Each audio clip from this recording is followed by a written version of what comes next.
अभी हम बनाना स्टार्ट करते हैं। आगे चलो। तो गाइस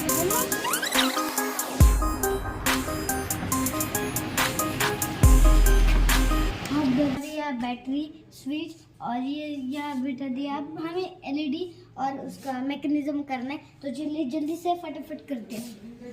हमने ये सब कर लिया वायरिंग वगैरह। अब हमें इसे ज्वाइन करना है और जैसे हम फिर ये बटन दबाएंगे वैसे ही लाइट चलेगी और फिर बाद में हम ये लगाने वाले सपोर्ट के लिए। तो थैंक यू गाइज, ऐसे ही जुड़े रहे हमारे नेक्स्ट पार्ट के लिए।